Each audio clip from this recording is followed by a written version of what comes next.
Hi, everybody. Today I'm going to talk about ties in tournament fishing. And the reason why I'm going to is because recently in the Toyota Series Championship tournament on Pickwick Lake, my Bridgeford teammate ended up in a tie for 10th, which was the cut position to advance to the final round. And he lost on that on the tiebreaker rules that they currently have. And I've seen this throughout my career. I see guys, you know, fortunately, I've never been on the short end of a tie, but I see guys tie for that cut position, and these tiebreaker rules they have in place, um, pick one, the tie is broken, one angler advances, the other angler who had the same weight doesn't advance, and it really doesn't, if you have 10 anglers in the finals, what's the difference if you have one more? Okay, it's to me, it's not really that big a deal. So why can't we advance both of those guys that tied for 10th and let 11 guys fish on that final day? So because really, the tiebreaker rules that they have are they're just not really, to me, they're not founded on. Uh, they just seem kind of arbitrary. They don't seem like they're founded on competitive principles of any significance to me. So, with that being said, let's just take a look at the tiebreaker rules that the Bassmaster Elites has and the MLF Pro Circuit. See what they have. So we'll start with the Elites. Okay. Now the thing that both trails get right is the tie for first place at the end of the tournament. Okay. In the Bassmaster Elites, they have a rule that says there will be a sudden death fish off, meaning the anglers will go. I mean, this is what I assume it means. Sudden death always in sports means the first one to score wins. So in sudden death fish off, you go out, first person to catch a fish wins. And with the MLF Pro Circuit, it just says what did it say? 1 hour fish off.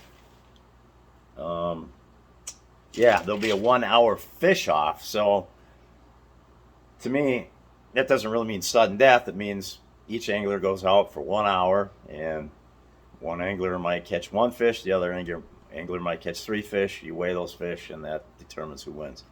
And let me tell you, those fish offs are really exciting for the fans. And if you've never seen this video footage, you've got to watch it. It's in fact, I should try to find it and put the link into the description of this video. And what it is, it's this is back in the PAA tournament. I forget the name of what they called it, but it was it was Mike Iaconelli was the. I mean, I can't even remember who the other competitor was, but I do remember Mike Iaconelli, and um, just their tie breaking the video of those two handling the tie break, the eventual winner. I won't disclose that. If you haven't seen it, you have to check that out. But it was a great tiebreaker fish off, the best one of all time. There haven't been many, but that for sure was the best tiebreaker fish off of all time. Oh, awesome! I love that. So check that out. So, anyways, let's go over the elite. So these are tiebreakers for positions. All right, other than first, other than the end of the tournament, first place. This is the tiebreakers in place.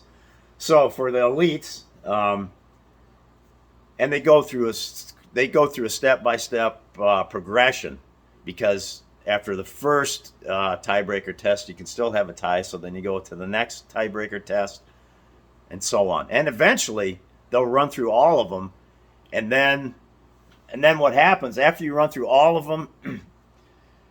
Then it is declared a tie. So, for example, if you are tied for a cut position, like in elites, let's say, what are they? I don't know what the cut position is now. Is it 40th or 50th? But let's say the last cut position to advance to the next day's round. Let's say two guys are tied. Well, if you go through all these tiebreakers and you still have a tie, well, then they finally do take that extra person. And with the MLF tackle warehouse pro circuit, the same thing. If after all of these layers of tiebreakers are filtered through and we still have a tie, well, then they will take that extra person. So anyways, let's go through the elites, okay? So tiebreaker number 1 is heaviest single day catch. Tiebreaker 2 would be second heaviest single day catch.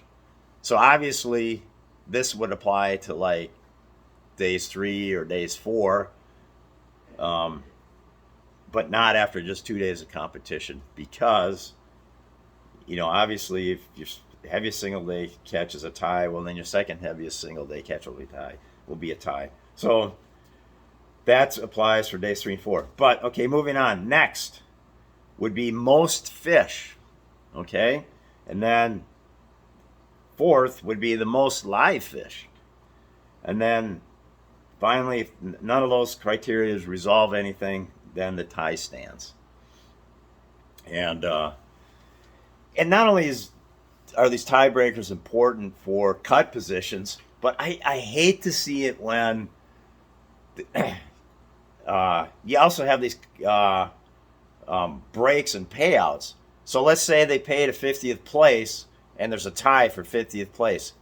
The same tiebreakers apply for that 50th place position. So even though the two guys might have weighed a combination of 30 pounds for 2 days of fishing, one guy will get paid for that 50th place position and the other guy will be left out.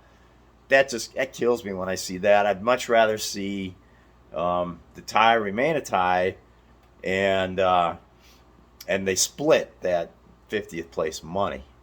Or let's say you're at a position, or let's say the other thing that can happen is, let's say there's a tie for 30th place, and 30th place, for example, this pays $10,000, and 31st place, for example, pays $5,000. Well, let's leave it as a tie for 30th, but we'll have to take the $10,000 for 30th, add that to the $5,000 for 31st, and then so that would be what, $15,000. So then you divide that $15,000 amongst the two anglers that tied. So 15,000 divided by 2 would be 9,500. So each fisherman would get 9,500 in that scenario. All right. So, and those were just hypothetical numbers. I don't know exactly what Bassmaster pays for 30th and 31st. That was just an example. So, but the one thing we do know is they both would make $9,500 out of my scenario, instead of one guy getting $5,000 and the other guy getting $10,000. So let's look at the pro circuit. Okay, they've got a little more complicated tiebreaker system, and so let's start with day 2. So if after day 2 you have a tie, you go to the heaviest one-day catch, which is what the elites did. Then you go to total fish, which is what the elites did. Then you go to total live fish, which is the elites do. But then here's where it gets a little different. Then you go to the angle of the year standings, which is completely irrelevant to the performance of that particular tournament. So that I would like to see that stricken from the rules. And then after that, the tie stands.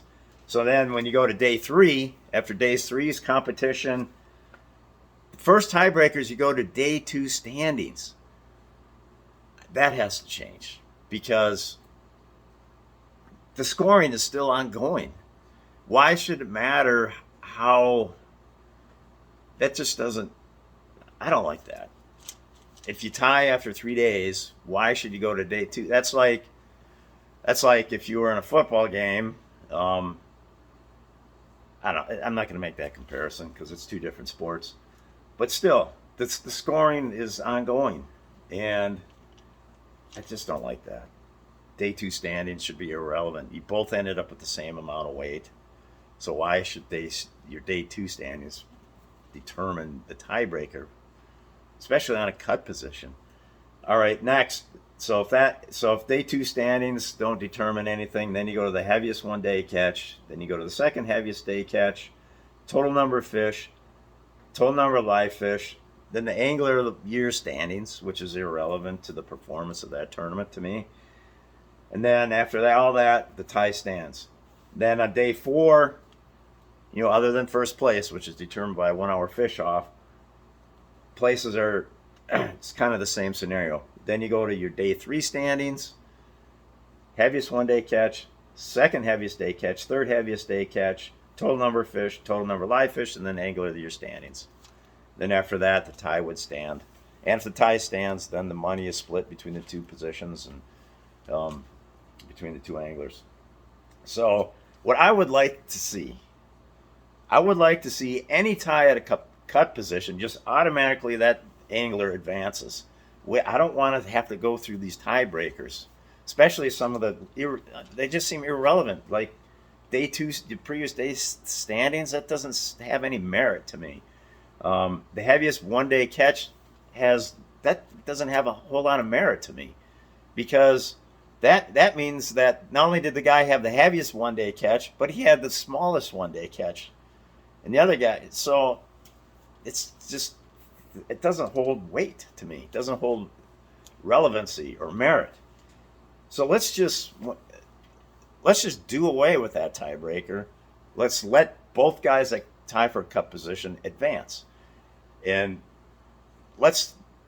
then guys that tie for money spots let's leave those as a tie, give them the same angler of the year points that they would accumulate, and split that money for those two positions.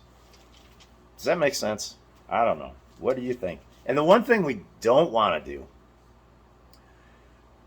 we do not want to determine ties by somebody's big fish. Okay? And here's why. That means every angler would have to weigh a big fish each time they weigh in, which in essence is almost going to double the length of the weigh-in. These weigh-ins are long enough with 150 anglers or 100 anglers. And just so if everybody's got to weigh their 5 fish limit, then they got to sort through their 5 fish, determine which one they want to weigh for big fish, then take the time to weigh that. I mean, that's just going to double the length of the weigh-in. Not only that, it's not good for the fish either, because now the fish are going to be out of the water double the amount of time. So it's not really doing much of good for anybody, including the fish. So let's not use big fish. And that goes for any local tournaments and that. Just get away from using big fish as tiebreakers. Find another way, or just split the money. Excuse me. All right, so now what about the Bass Pro Tour and their tiebreaker system? Because they use a completely different scoring system where you're catching an unlimited number of bass in the day's competition. I kind of like what they got going on there. They go by most their first tiebreaker is most scoreable bass. So even though let's say at the end of the competition they both have 50 pounds, the guy who has more fish in that tally advances. But really, is that really? I mean, the other side of the argument is, well, hey, the other guy caught bigger fish. The one guy might have caught 20 fish to get to 50 pounds. The other guy might have caught 18 fish to get to 50 pounds. So the guy that had 18, his fish averaged bigger. So what's more? That's a tough one. I lean towards the most scoreable bass on that, though. Okay, then second tiebreaker is largest bass. Now in this case, we can use largest bass because you have the fish on the boat, you're weighing every fish, so you do have a record as to what is the biggest bass that each angler has. And then after that, you go to the second largest bass, and then after that, you go to the third largest bass if you need to. Then if you still have a tie, you go to the next largest bass, and so on. Now, there's something they have in the rules that I don't know how it fits in. They called it performance rating tiebreaker. Now I read through that. I understand how they calculate performance rating, but what I don't understand, and it was not clear, is how they fit the performance rating tiebreaker into the tiebreaker scenario I already explained.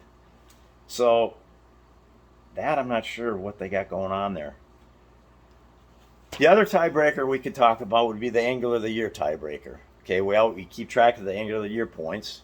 And now, first of all, Bass Pro Tour, I could not find any Angler of the Year tiebreaker scenario. And I looked through the rules a couple times, top to bottom. I didn't read it word for word, but just looking at the headings and criteria and the sections, I could not land on it. So it could be there somewhere, but I could not find the Angler of the Year tiebreakers on the Bass Pro Tour. But on the pro circuit, there is an Angler of the Year tiebreaker system, and the first tiebreaker is total weight for the year. The second tiebreaker is the total number of fish, and third is the total live fish. Okay, I'm cool with that. All right. Now with the elites, it's very similar. Number one is the total weight, but they go one little step further. They say total weight from the full field of competition, from the days where there was a full field, meaning days 1 and 2. And I think they make that distinction because if two anglers are tied, one angler may have made more cuts, so they are able to accumulate more weight on those extra days as compared to the other angler who maybe fished fewer cut days. So, whereas with the pro circuit, they did not make that distinction. It's just total weight, period. So, and either way, I'm kind of fine with either way, because if you do make more cuts and you put yourself in a position to add extra weight, more cuts, that's a performance related stat. So either way, I'm cool with that. And then the elites, what they do is if there is a first place tie for Angler of the Year, they are going to have a sudden death fish off, and that's really cool. I like that. And in fact, the pro circuit, I love sudden death fish off. So the more of those we can have, the better. So if we could get the pro circuit to add that on, to determine the first place position, the Angler of the Year, as far as the other important spot is the last qualifying spot in the Angler of the Year points, and by that I mean let's say you take 50 anglers and put them in the championship, so that 50th place Angler of the Year point position, that's very important, and that's why we need these tiebreakers. But we don't need to have a fish off for 50th place. But that first place, let's do that. Let's get that written in there, pro circuit. So, what else? I think that about covers it. Let's get these guys a tie for cut positions. Let's let them advance. Okay, we don't need to run tiebreakers to knock one of those guys out. They've tied for the position, and let's let them have the opportunity to move up in the standings and take their 10th place tie, and maybe take, like for example, at that Toyota Championship, the guy that Randy did tie with, the guy actually ended up winning. So, what if that tie had gone the other way? Well, the guy never would have won. So, anyhow, that's my opinion on tiebreakers. What do you think? Over.